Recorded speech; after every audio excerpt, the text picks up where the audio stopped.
Welcome to Sports Econ 101. And for those of you new to our show, imagine a few guys sitting around a bar having drinks, without the drinks, talking sports and business with you, the audience listening in. I'm your host, Edward Brown, along with my co-host, well-known sports personality Bruce McGowan, and Vern Glenn of CBS affiliate KPIX TV in San Francisco. And on this show, we discuss sports topics from a business perspective. In addition, we'll be asking sports trivia questions where we give away vacations to the first three callers with the correct answer. Our phone number is 888-660-4495. Write that number down, 888-660-4495, because you're going to use that number to answer the trivia questions for three vacations given away during each commercial break. That's right, we're giving away 9 vacations during this show. Now, the vacations are not sponsored by the radio station, but by a Lighthouse Resort and Marina, which is located 1 hour northeast of San Francisco. And the vacations are free. Their only request, a $75 cleaning fee to cover housekeeping expenses. And their website is lighthouseforfun.com. Now, today's trivia theme is going to be the Rocky movies, so we'll have fun with that. And on today's show, and again, as I always point out, whatever we don't cover on this show, we're going to cover on future shows. We're going to have a guest, Bob Kriegel, who is going to talk about sports psychology. We'll also cover licensing players. What rights do the players have? Also, Mark Cuban, the owner of the Dallas Mavericks, is having a contest to design the new logo. How about from college to pros, some athletes don't quite make it. How about individual celebrations? Are they good or are they bad for the sports? And biggest errors in baseball, if we can cover that. And if you have any questions, you can email them to edward@sportsecon101 and we'll answer it on the air.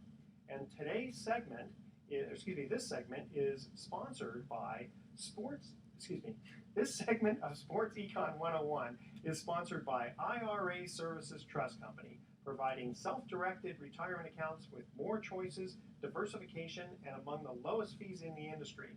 Now, I personally use them to hold my diversified IRA, and you will be very pleasantly surprised as to how inexpensive their fees are and the wide variety that they offer. So check them out at iraservices.com, and don't touch that dial, because when we come back, you'll be listening to Sports Econ 101.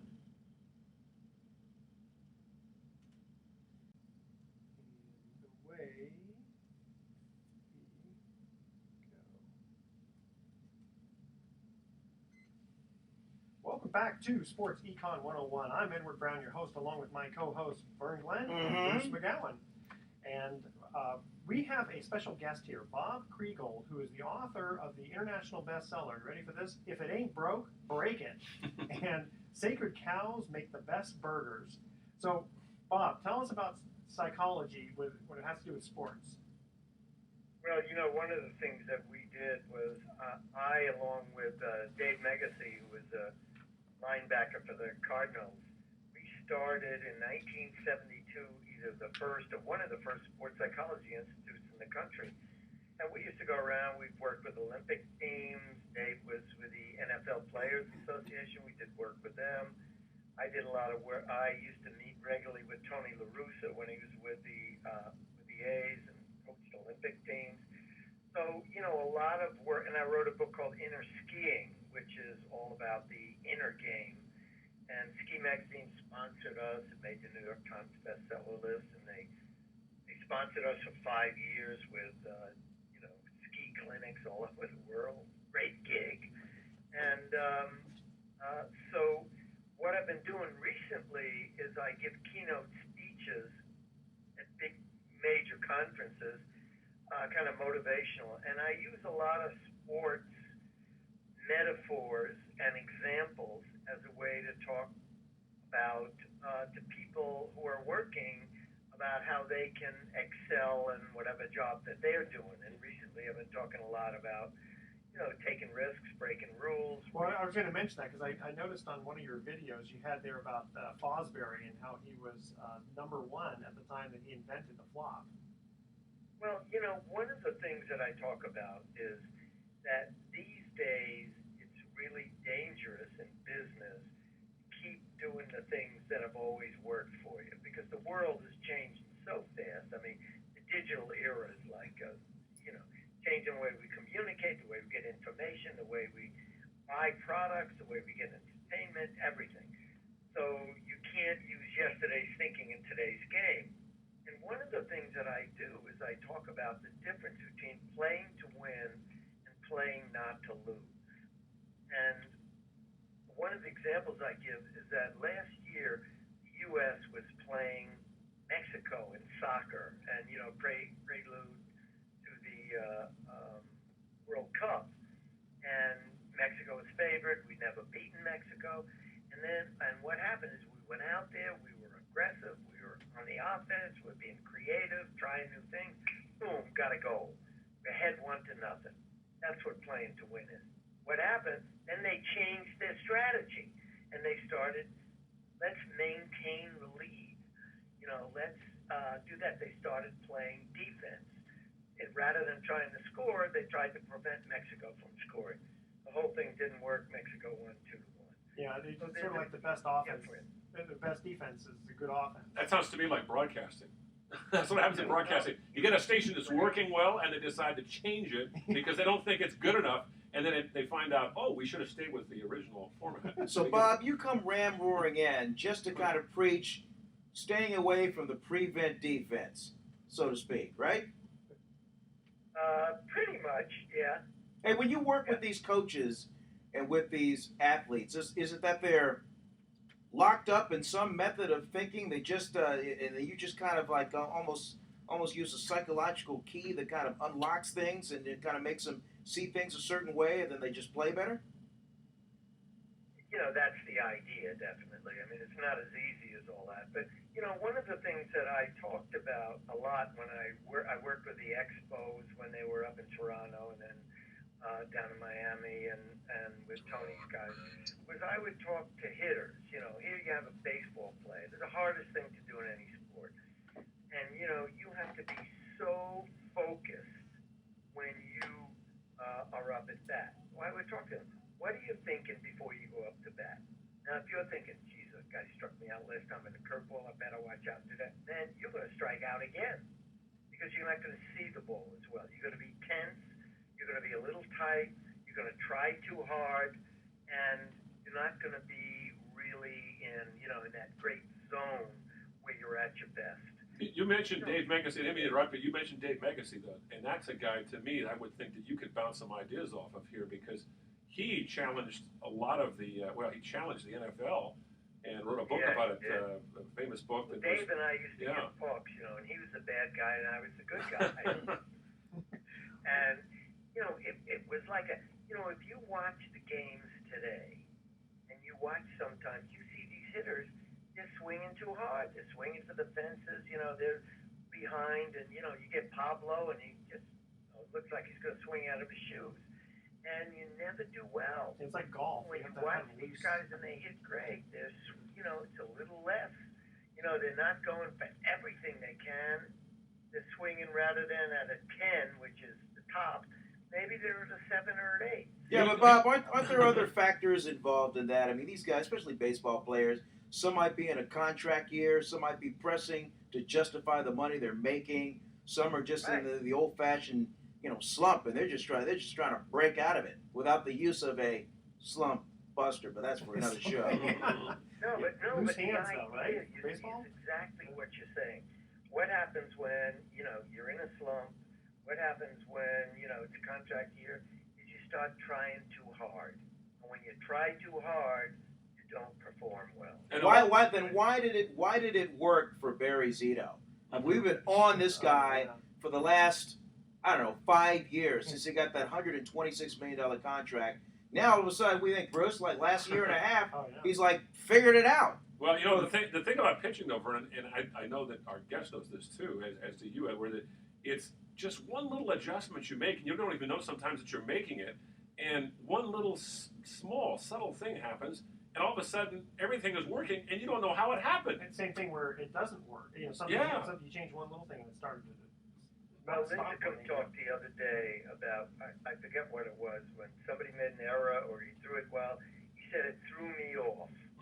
and it throws you off, and then what happens? You lose your concentration, you lose your focus, and all of a sudden it's that little thing, it's such a small difference between, being right in there, being in the groove, and being a little off. I was going to say, too, that I think it's sad that athletes don't have more wisdom, because it's obvious that when you get to be, and again, I'm aging myself here, but when you get to be a little bit older, you don't worry about things as much. Yeah. But the problem is, physically, you can't perform as well. So it's so so you can't hit it. But it's a shame. I think a lot of it is just youthful inexperience, or youthful, for a lack of a better term, just impatience. Yeah, these guys aren't old enough to even have any wisdom. It's funny when you mentioned about Lincecum. Do you guys remember? I guess it was the 2010 World Series, and a shot gets hit back to Lincecum. There's a guy on third base, and he just, like a little leaguer, just runs him back to the bag and doesn't throw the ball. Yeah. Right. I remember that. Actually, you're supposed to do that, though. They tell you that if you can't release the ball. But I mean, if the runner sort of hung up between bases, you run at him, and you kind of freeze it. That's what you've been told to do. Yeah, but if you remember, though, he ran him all the way back to third. Yeah, I do remember that. Yeah. Throw the ball. Yeah. Did they get him out though? No, they didn't. About the situation that he forgot to know, to do what he already knew. Hey, how about the athlete that's so afraid to make a mistake? Mistakes is all he seems to make. Perils of perfectionism. Yeah, baseball. You're afraid to make a mistake. What do? Yeah. Try too hard, or you hold back and you don't give it your best shot, right? Because, I don't want to make a mistake, so I better be really careful. And if you're really careful, that ain't the way you play when you play your best. Hey, Bob, give us a success story. It's the same thing if you're giving a speech. If you're trying to make a sale, you try too hard, or you're a little afraid of saying the wrong thing or doing the wrong thing. You lose the juice, you lose the energy, you lose the passion. Okay. Hey, Bob. You don't perform well, and sports and business and work and everything. It's just a metaphor for life. Hey, Bob, I'm going to cut you off. Let me cut you off for a second. Vern's got a question for you when we come back from break about a success story, okay? Now, if you guys remember, the trivia theme is Rocky movies, all right? We have to go to the first commercial break. Here's the first trivia question. When Mickey told Rocky, "This guy's a wrecking machine, he'll knock you into tomorrow," which of Rocky's foes was he referring to? The first three callers with the correct answer win a free 3-day, 2-night stay at the Lighthouse Resort. Their website is lighthouse4fun.com. Call 888-660-4495 to answer this question. When Mickey told Rocky, "This guy's a wrecking machine, he'll knock you in tomorrow." That's not too bad, huh? Yeah. That's pretty good. Which of Rocky's foes was he referring to? Burgess Meredith was the guy you were doing the That's Mickey. Yeah, really. 888-660-4495. Make sure to include your name, your email address. Speak slowly. Spell out your email letter one letter at a time. Don't touch that dial, because Sports Econ 101 will be right back.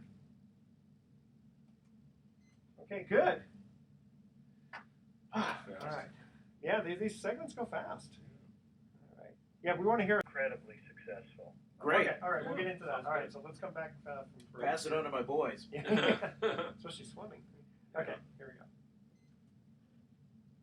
Welcome back to Sports Econ 101. I'm Edward Brown, your host, along with my co-hosts Vern Glenn and Bruce McGowan. When we cut to the first commercial break, we asked this trivia question. When Mickey told Rocky, we're talking Rocky movies here, "This guy's a wrecking machine, he'll knock you in tomorrow," who was that foe?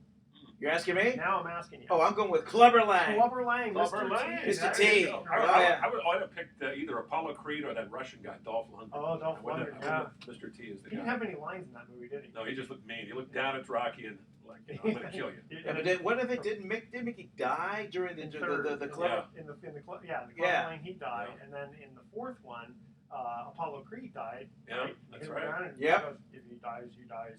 Okay, Vern, you want to ask our guest a question. We're in the studio here also with Bob Kriegel, who is a sports psychologist. Yeah, Bob. But just curious. I mean, have you had the athlete that's just an absolute mess? He just comes to you and just says, "Hey, I'm putting myself in your hands," and then boom. I don't want to say boom that soon, but after working with a few sessions, hey, the guy got it. Well, I tell you, one of the things that I did was I worked with a guy in the NBA, and I signed a thing where I never mentioned his name. Give us the initials. Come on. MJ. Where LB. Is he currently in the association? Anyway. Oh, this is great. I love Bob. He's going to give me a hard time. Okay, but he shot free throws underhand. Does that give you a hint? No. I'm just kidding. Go ahead. Go ahead, Bob. And he was really doing bad, and he's going to the game, and I'm in a slump, and I'm really bummed out. What I did was I took videos they had of his best moves, the times when he was really doing well, shooting well, stealing the ball, getting assists, and I made a personal highlight film. And I put music on him, and I had him watch it every night for a month. And it was about 15 minutes long. And just to watch that and keep watching it. And I want to tell you, his scoring, his steals per game, and his assists all improved by more than 40%. Wow. And Wow. well, you got a guy there who has 15 minutes of good film. I mean, if it was me, it'd be about 15 seconds, and I have to keep watching it over again. That's because you ain't in the NBA. I figured the only difference between me and the NBA is a 7-foot rim and a ball that's as big as a softball. That's the only difference. Of course, I still wouldn't make it. Go ahead, Bob. You wanted to show You us could invent your own game. Yeah, that's true. That's right. Bob, you wanted to give us a technique? Yeah. So, the idea is a lot of people go into a situation when you go into a sport, and I would talk to people like if you play in golf and you hit 5 good drives or 6 good drives, and you hit 3 or 2 not so good, 1, you're still looking for it, you leave, what's the one you're thinking of? The one, where the hell did that goddamn ball go? And you're not even remembering the positive ones you have. There's something in people's minds, whether it's at work and business, is you can do well, you make one mistake, and you focus on the mistake, you think you've screwed up. So what I would do is to say, hey, let's do a reality check. Let's look at it. You had 7 good drives. Let's remember the good drives, because if you remember the bad ones, the next time you get up, you're thinking, oh, man, I'm really crappy. I hit it out last time, and then you try too hard, you hit it out again. So what I'm doing is changing people's mindsets. I'm not doing positive thinking, Positive thinking when you're feeling really negative. It's like putting on a clean shirt when you really need a shower. And the idea is I'm doing reality thinking. Hey, you were there. You've really done well in the past. Remember that. That increases your confidence, gives you more motivation, and helps you to perform a lot better. Hey, you know what? I'm going to carry that with me because when I play golf, I go out and shoot 102. Boy. Oh, you're lucky. You can shoot 102. That's better than I shoot. That 88th shot, man, that's the one that'll keep me coming back. But you know something, though? I think America... That's right, exactly. Don't they say that? That's right. Coming back. I was going to say, I think Americans you look at it and you think, oh, man, the fairway's really narrow. What am I going to do? But, I've given over 2,000 keynote speeches. And, when I teach people about giving speeches and being, running great meetings, the tendency, you're giving a talk, everybody's paying attention. One guy's looking at his watch. Who are you watching? The guy that's looking at his watch, right? Yeah. You're thinking, man, I'm really screwed up. I'm really not doing well. You start talking too fast. You start getting tense. You start losing your timing. You forget things. It's the same thing. I think it's America in general, and I'm not saying that European athletes and Asian athletes don't have the same malady, but I think because we live in such a immediate gratification society, especially now with the social media distracting us, I think athletes get conditioned, just like the rest of us, to want to have success immediately, and it just creates a monster. And I think that it's true in all walks of life, don't you? Yeah, I think that's really true. I mean, we got like a McDonald's mentality. We wanted like instant everything. But it sounds like TV news. So, Vern, you're talking about golf. I mean, I didn't tell you guys that I'm a scratch golfer. I mean, I hit the ball, I scratch my head. That's a good one. I like that. That's a good one. Okay, Bob, thank you so much for joining us here in the studio. My pleasure. And we will talk to you soon. Okay, great. Okay, nice to talk with you guys. Take care, Bob. I like Bob. All right. Yeah, good. I'm a Bob fan. Yeah. I'm a Bob. Power of positive thinking. Yeah. There you go. All right. Well, The glass is half full. That's right. That's right. There you That's what you go. got to look at. Okay, Right. one of the topics we want to go over before we hit the next commercial break is licensing players. What rights do players have? There was something recently here. I don't know how recent this was, but just an idea I want to go over. Federal District Court in San Francisco denied the NCAA's request to dismiss the class action lawsuit challenging their right to use former athletes' images and likenesses on TV commercials, clothes, video games, etc. The lawsuit claims the NCAA must pay former athletes for such uses. So, what do you guys think about that? I think it's fair. I mean, the players, most of the NC2A athletes, 99% of them, not 99, 95% of them don't even get a sniff at the pros. And that means they make no money on the professional level, and these schools are making billions of dollars. They're making a killing off of Yeah. it. I remember Chris Webber was always bitter about him barely having enough money. This is when he was playing in Michigan. Barely having enough money to buy like a burger and some fries. And he walks by this sporting goods store.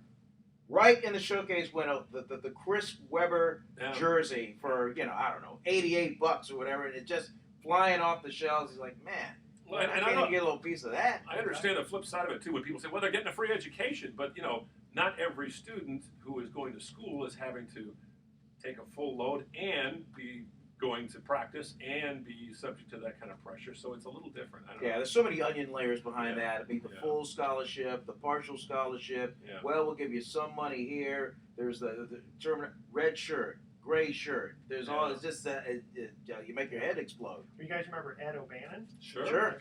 UCLA. UCLA, that's right. National championship and all that. So, let's see here. He scored 30 points, grabbed 17 rebounds in the championship game, was named the most valuable or most outstanding player. These days, O'Bannon coaches high school basketball team and sells cars in Las Vegas. Now, I don't know how much money at the NCAA made on him, but that's a perfect example. I mean, these poor guys are in college, and I guess they're allowed to have a part-time job doing something other than sports. Yeah, but if you're the star, you can't get a paid internship at a car dealership and have the car dealership. Hey, it's Archie Griffin Ford. Yeah, that's a good point. In fact, here he says here his glory still lives on because you can still watch him shoot hoops that clinched the national title on DVD sold by Amazon. So the thing is, the NCAA is making all that money, and he wants part of those profits. Hey, speaking of glory, I don't know if you guys watched that ESPN 30 for 30 documentary. I just saw the other one the other day on the 1982 Little League Championship, the Little League World Series Championship, and the kid, the star of the team, 12 years old, just blew away everybody. He was the biggest dog out there. Long Beach? No, it's Washington. His team's from Washington State. Okay. And they beat Taiwan, and it was like, they beat the evil empire. Beat Taiwan. He had a game-winning homer. He just struck out 12. He was just like the man, but it ended up ruining his life, man. Too much success too early. He too quit. much success too early. What happened to him? Well, because he was just this instant star. He's 12 years old from a small town in Washington State. All of a sudden, he's on Good Morning America. He's on all. He doesn't know how to handle it. And then as he kept playing, he's 13, he's 14. There's the kid. There's the Little League World Series hero. Then he became a target, and they're like, hey, if we can beat him, then hey, we got it. And he just couldn't turn it on, and the pressure got to him, and he was just washed out of the game by the time he was 18. You see the same thing happen with childhood movie actors and actresses. Very few of them make transition to the adult roles effectively. Most of them have problems, or they get out of it entirely. It's amazing. I know a lot of times the kids, they push themselves too hard. I had a friend who They don't get to be a kid. Not only that, but the thing is, they're kids 18 years old, through the high 80s. Back then that was pretty good. Threw his arm out. Of course. Had a stint with the That's White why Sox. that's why you want to learn how to throw the knuckleball or sidearm it. See, sidearm it or knuckleball. You don't submarine it.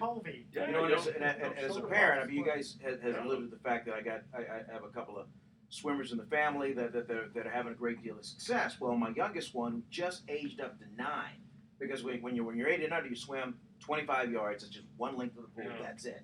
When you age up to 9, 10, then you got to go down and back. So he just had to meet his first meet. So these high expectations on him, and he wins the freestyle. Okay, but his signature event is the breaststroke, and he got over there to where the starting blocks were, but he's used to having a coach or a parent in his ear. But he had to go to a different area, and all of a sudden he didn't know what he was supposed to do, and where he was supposed to be. He was late, and he was just all flustered. Ends up finishing second, and we're like, and people are like, what's wrong with him? What happened? Yeah. Well, he's only 9. Okay, Yeah. let's get into it real quickly here. In Rocky 38, Rocky wears Depends. Mhm. No, I'm just kidding. Okay, what was Rocky's record when you look at his fights in the ring for all 6 Rocky movies? That's a tough one. The first 3 callers with the correct answer win a free 3-day 2-night stay at Lighthouse Resort. Their website, lighthouse4fun.com. Call 888-660-4495 to answer this question. What was Rocky's record when you look at all the fights that he had in the ring in all 6 movies? And don't touch that dial because Sports Econ 101 will be right back. And I completely forgot that we were actually on the air. I thought we were just BSing. Well, that's the whole part of the. I know. That's the allure of the show. Shows you how You don't know the microphone's there. That's exactly it. It's just I hate to cut guys off. It's Oh, just that's it's okay. studio. No, you got to be the producer. Mhm. That's your job. That's your show. Remember, that was the nice thing about doing those weekends. We could kind of let it slide. Yeah. And I never had Agnew screaming at me because the weekends didn't matter. Nobody, the funny thing was we had more people. The nice guy, but he's a dick on a priest. He's no help. That's for sure. All right, I want to see if you guys know this one. Right? Okay, here we go. Welcome back to Sports Econ 101. I'm Edward Brown, your host, along with Vern Glenn and Bruce McGowan. When we cut to the second commercial break, we asked this trivia question. In the 6 Rocky movies, what was Rocky's record in the ring?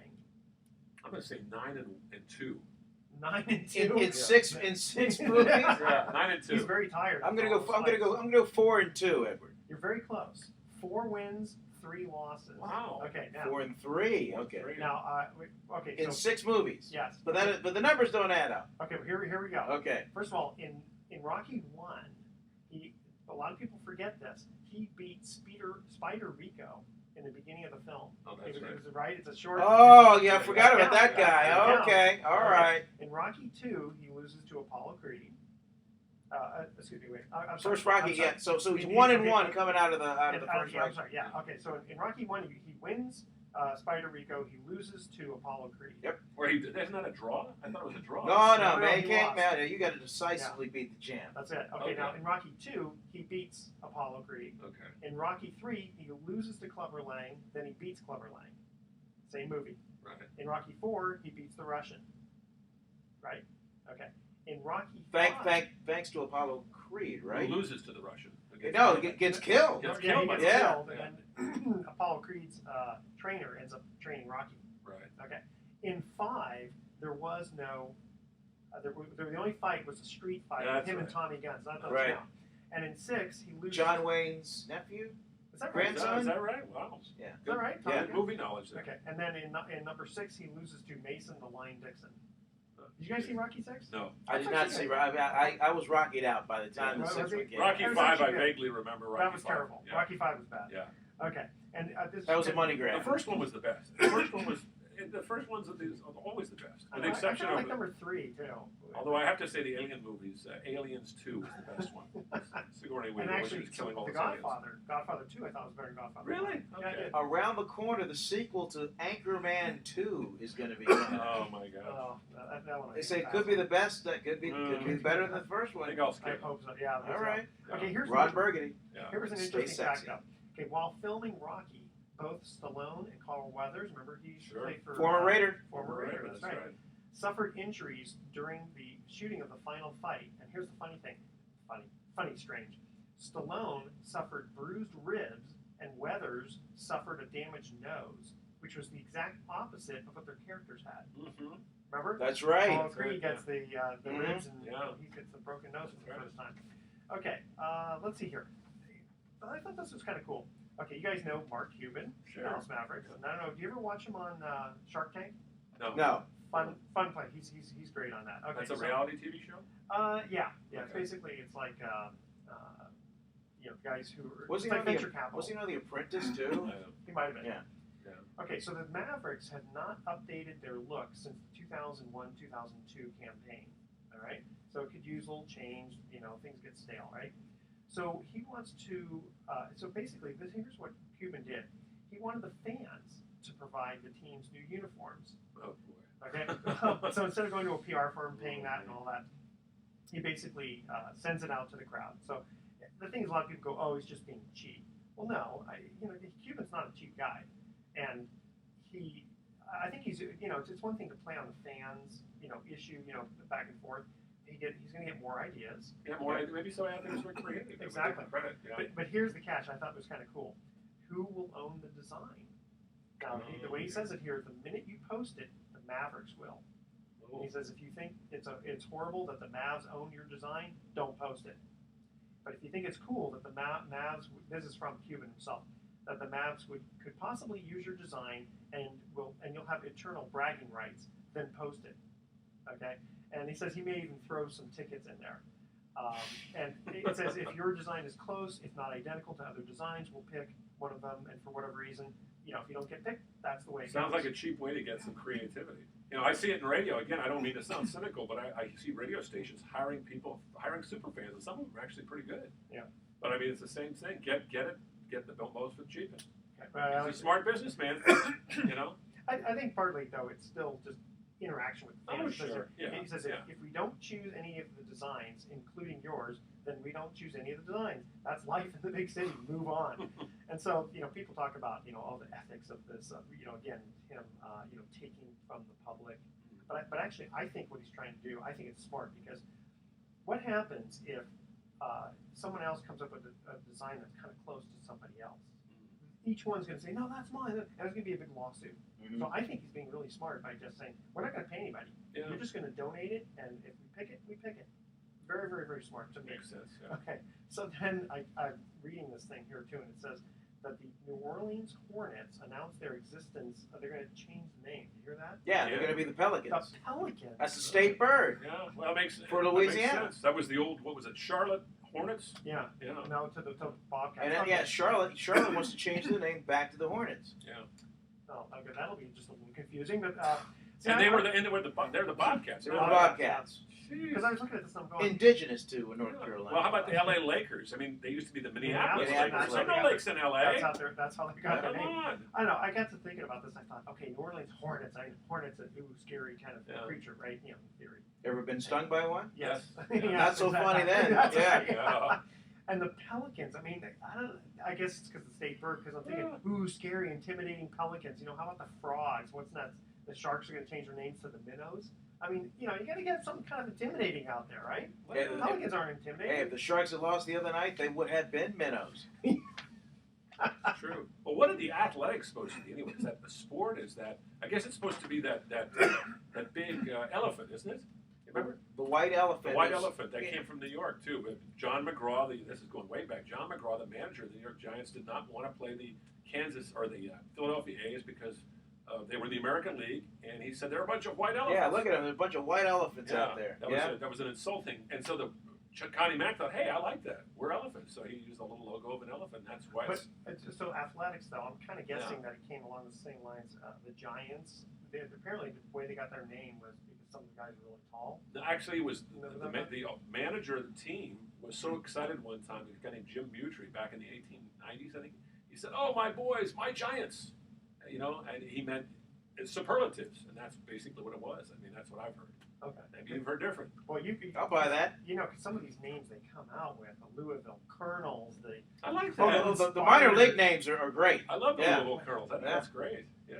Or the Brooklyn Bridegrooms. That's a classic. That's that one, and then they came out to the Brooklyn Dodgers, which are the Brooklyn Trolley Dodgers, right? Well, people forget in Los Angeles before the freeways were built in the 1920s. They had trolley cars, and I guess the whole thing was bought off by the oil companies and the auto companies, and they wiped out the trolley system in LA, which was very efficient up until the 1930s. True story. Okay. Yeah. Quick question for you guys. From college to pros, some just don't quite make it. Now, Archie Griffin, we've talked about him before, the only two-time Heisman winner. Right, 74, 75? Yes. Okay. Greg... Funny. Didn't Greg Oden come out the same time as Kevin Durant? I think, if I'm not mistaken, they came out the same year. Might have been. And Oden still wants to come back. Yeah. Well, you can't blame him. What else is he going to do, right? The difference between the players now, Oden, unfortunately, he had his injuries. Mm-hmm. And he also had some nude photos apparently floating around somewhere. Now with Durant, if I'm not mistaken, he lives a pretty clean life, doesn't he? Oh yeah, no Yeah, question. you don't read anything bad about him. No. He's an exemplary figure and a good guy too. He wasn't he out here Vernon recently for?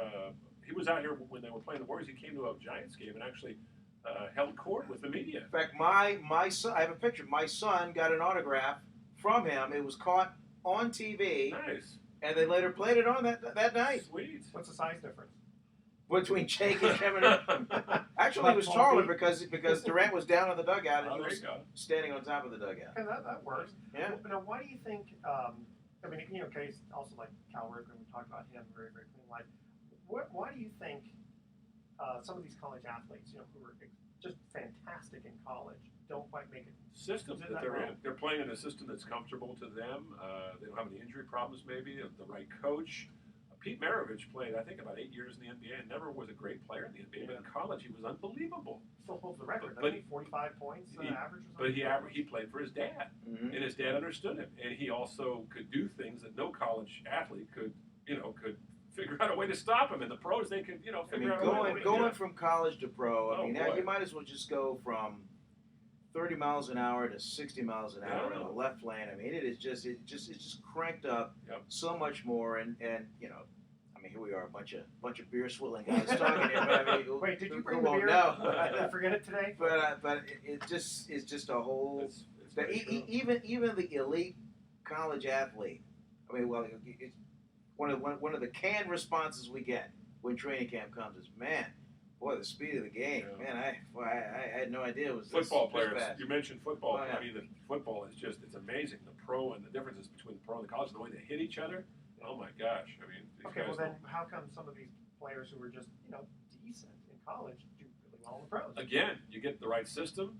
Maybe your body matures a little bit more. Maybe something clicks upstairs. You get the right coach. I think a lot of it just has to do with good circumstances and luck, don't you, Bert? I do too. Hey, look at Joe Montana, huh? Yeah. I mean, he was a great athlete, and he was. He was good in college. He was really good Really in college. good in college. A lot of those Yeah. comebacks, but then Yeah. what was he? Third round pick in the Yeah. pros or whatever, and he just kind of. Steve DeBerg went down. He got his shot, and then boom, whammo! Well, and Great system. Yeah, they had a great system and great players too in Wall Street. Now you take Steve Young. I mean, not Stevie. You take Joe Montana. Maybe let's say the Detroit Lions get him. Yeah. Does he have that career? Probably Who not. knows? Probably not. That's a good point. But then there's guys that get up there and they just somehow, some way they just figure it out and they just win games. Well, Colin Kaepernick. I mean, he was good in college. Right? I don't hear too much about his college career. He was very good, but he was playing with a small college, kind of obscure, not for us out here, but for the rest of the country. Talk about a guy that had an axe to grind. Did you know? Your audience might even know this because I just found out I was talking to his dad.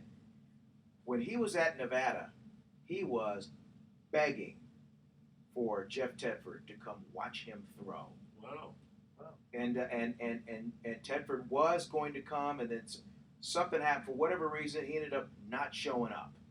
Just didn't show up. I'd be like, they'd be like, hey, your dad's gonna pick you up, and you're like out there, you're in front of on the porch, doesn't show up, or whatever. Just did not show up. Well, man. You're talking about when he was in high school now. this is when he was in. Was he in college? Yeah, I'm sorry. When he was in high school. Yeah, when he was in high school, because Oh, Tedford could have picked him up. Can you imagine that Cal, if they had that guy, No. how much better Cal would have been? Tedford would still be there today. Yeah. So he goes to Nevada, Yeah.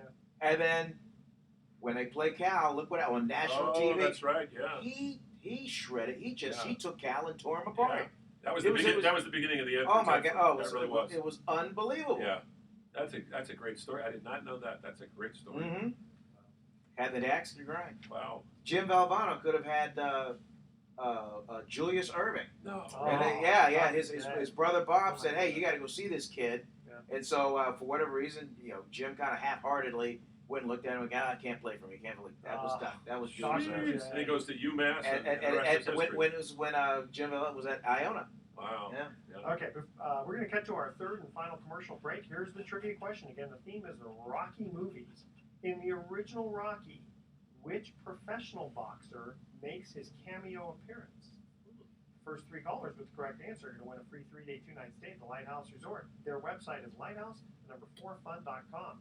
Call 888-660-4495 to answer this question. In the original Rocky, which professional boxer makes a cameo appearance? 660-4495. Make sure to include your name, email address, speak slowly, and spell out your email letter one letter at a time. And don't touch that dial because we're going to have some great closing comments here on Sports Econ 101. I know the answer to that one. Yeah. I know that one. Philadelphia zone, right? Yep. Yeah. I figured you got one easy one. Didn't Kriegel say something like, oh no, it was, wait, who was the...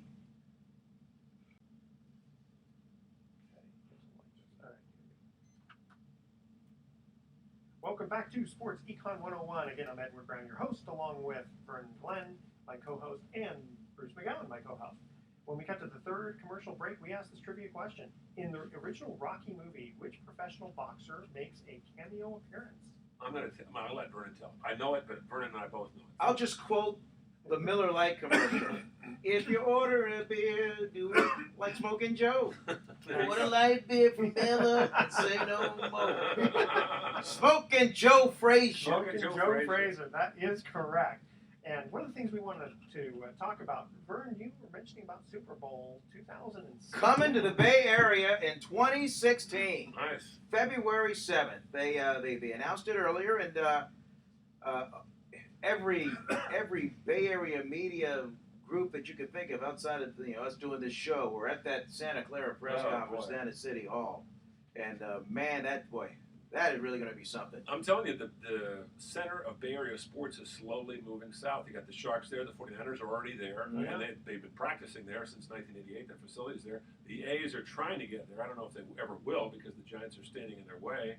And, San Francisco, what do they got now? They got the Giants. Oakland's got 3 teams, all of which could be lame duck teams. I just hope the day will come where we can have like a little now it can be told kind of thing on how Gavin Newsom allowed the 49ers to get out of the city. I talked to him about that, and he's still bitter about it. Oh, sure. Yeah. And I think a lot of it is that he felt that the 49ers gave him the assurance it was going to happen, and they never had any intentions of letting it happen because it makes sense for them to have the ballpark right across from their practice facility rather than having it in San Francisco. Well, and if you remember, 1985, the Super Bowl with the Dolphins. That's right. Don Shula still blames the weather. Oh, it was cold and miserable. That was at Stanford Stadium. Terrible. Yeah, 49ers won it easily. Yeah. Well, you talk about Sports Econ 101. Wow, I mean we're talking about $500 million pumped into the area. That's if you go off, I guess, the Indianapolis numbers. Yeah.